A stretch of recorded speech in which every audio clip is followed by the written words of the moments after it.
Okay, so the ingredient is a chemical. I can't remember the name. Some producer I am, right? Over time, you put this ingredient in with the powdered sugar when you make the nougat. It's called, like a nougat or a fondant. Fondant, maybe is what they call it. I don't know. Anyway, this chemical breaks down the powdered sugar and makes it so that when you bite into it 2 weeks later, it's creamy.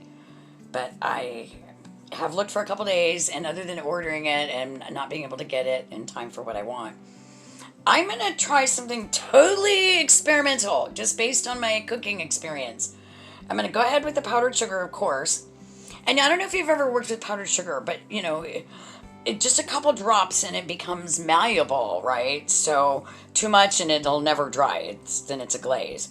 But I have this vegetable glycerin, and that's kind of liquidy.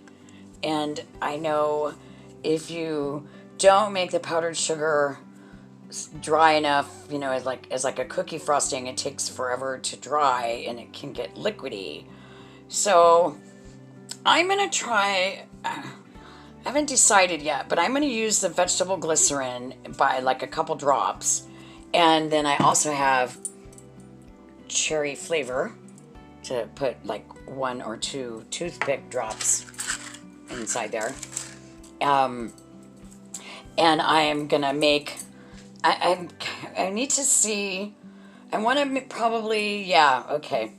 I'm thinking this out loud, of course. So I'm gonna put a couple drops into the powdered sugar with the cherry drops and see what that gives me. I think if I put the vegetable glycerin in with the powdered sugar, that it should help to make it like this consistency when you bite into it later.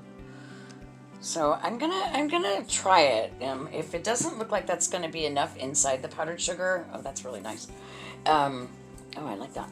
I might just put it in there and somehow maybe dip the cherry before I put the, I don't know. So you're gonna, like I said, this is an experiment, and you get to go on this journey with me. I'm going for two. No, I just want a tablespoon. I want 2 tablespoons. That's a 1.5 tablespoon. Okay. 2 tablespoons powdered sugar, and then I'll come back to you.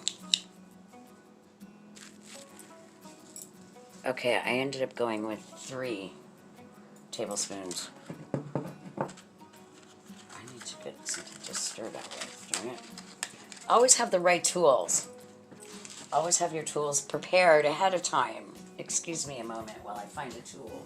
So, I know that I want, come on, let's see, at least one. Where is it? It's not doing it. Alright, that's not working.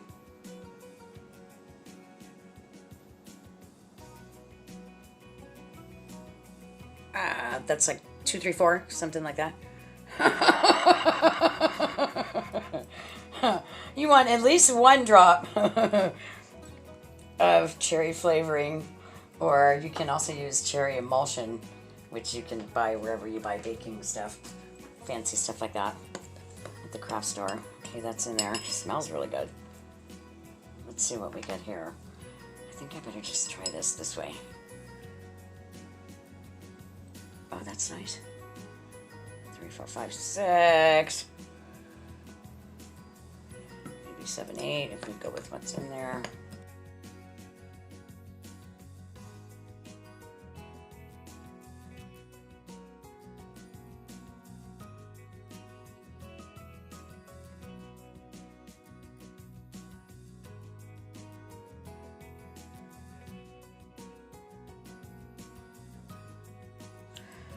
I actually have one that's an 1/8, which is kind of funny because that's just like a dash. Okay, what is that? That's a 1/4. Yeah. So the 2 spoonfuls probably made a full 1/4 of a teaspoon. Still not enough liquid. I don't want to.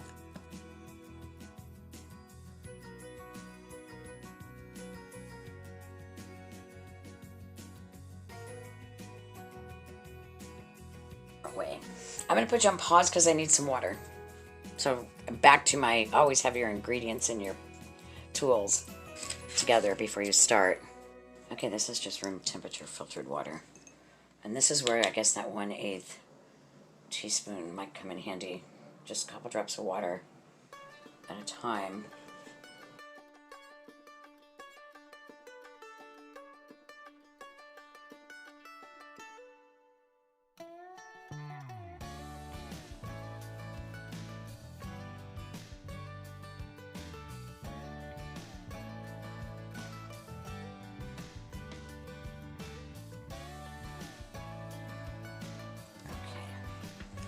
This is looking more like what I want.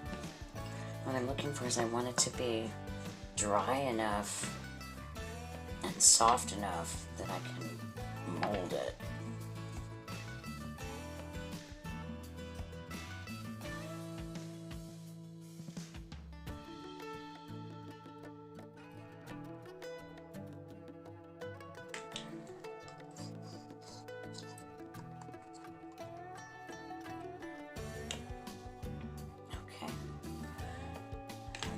Laughing about that poor little 1/8. Taught me a lesson, didn't it? Don't talk about what you don't know.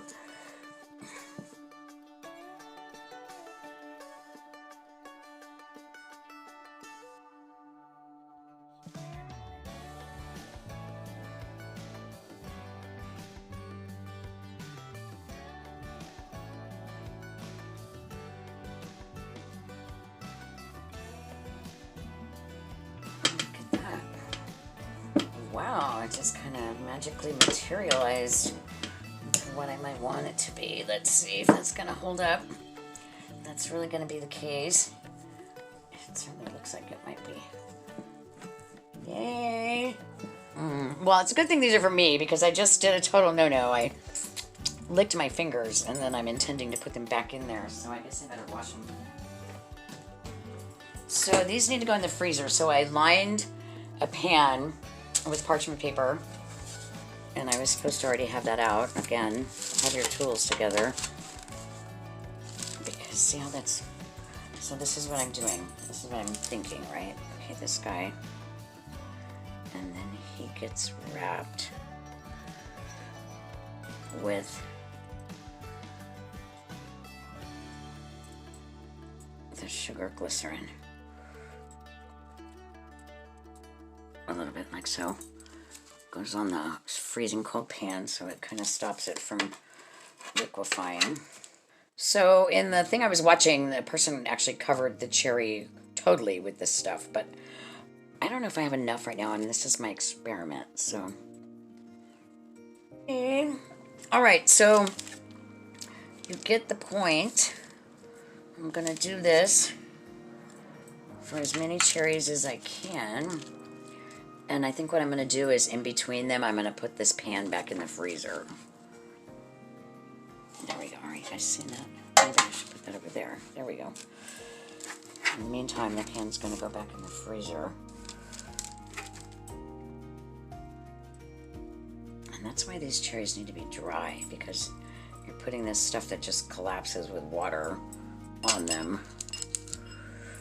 All right, so I'm going to do 4 at a time, I think. If I can. I'm going to prep for 4 at a time, and in between each 4, I'm going to put this pan back in the freezer. Okay.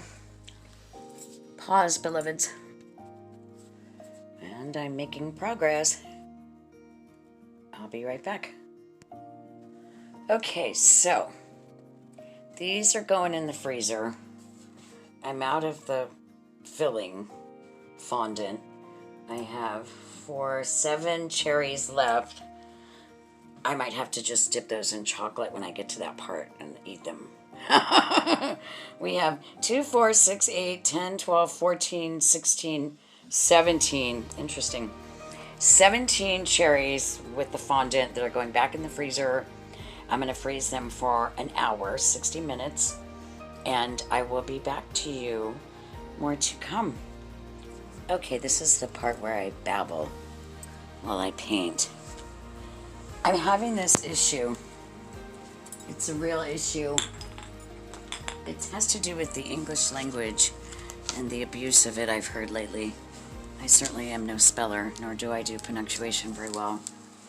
But I'm having issues with see, saw, seen, and shown. And here's how this goes for me. I was looking at the volcano and I seen it exploding.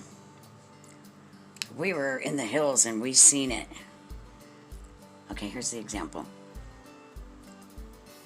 I seen on the chart, I was looking at the volcano and I seen it was flowing. It has to do with the use of seen and saw, or dropping have seen. I have seen the Bigfoot in the woods. I saw a Bigfoot. I was shown a Bigfoot.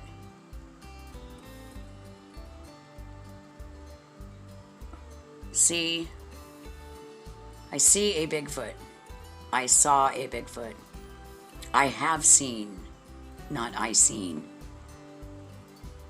It's the use of the word seen, dropping the have, or, yeah. So when I hear that, it's like, and when I'm listening to a narrator, and everything is very intelligent and going along great, and I'm very engaged, and all of a sudden, the use of the word seen is not used properly to my ears. And I immediately have to stop and correct the video. I have seen, or I saw. I was shown. See, saw, shown, seen, just the whole use of the word seen inappropriately just bugs me. It just speaks to either the narrator really not having the education around that, or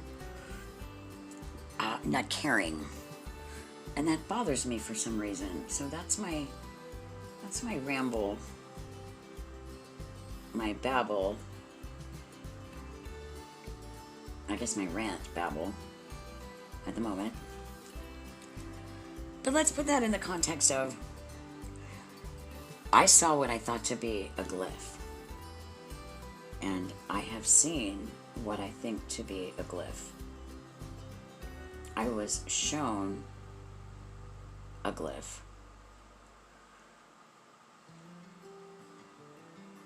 Something like that, right? So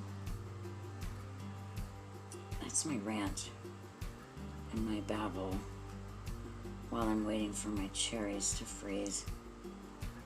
A never-ending painting. Yeah. So, speaking of glyphs, I have a rune or a sigil that I use, that I leave behind sometimes. I've got that in a couple of videos somewhere on my playlist. And I have heard other people say that they have their own glyph that they leave behind, their own sigil that they leave behind when they're out in their research area, or as experiments to see if the sticks get moved around. Our friend Snow White Bigfoot often finds glyphs in her yard and in her interactions with Sasquatch. So, yes, I'm just wondering if you have a personal glyph or a sigil or a mark that is like a nickname for you. And if you do you ever use it? Do you ever leave it behind when you're out doing research, or anywhere else for that matter? I would love to hear from you. Please leave me some comments about your personal glyph and how you might use it. And thanks for listening to me babble. I gotta get back to the cherries in a few minutes. This is Robin from the San Francisco Bay Area Sasquatch Believers. Y'all have a good day.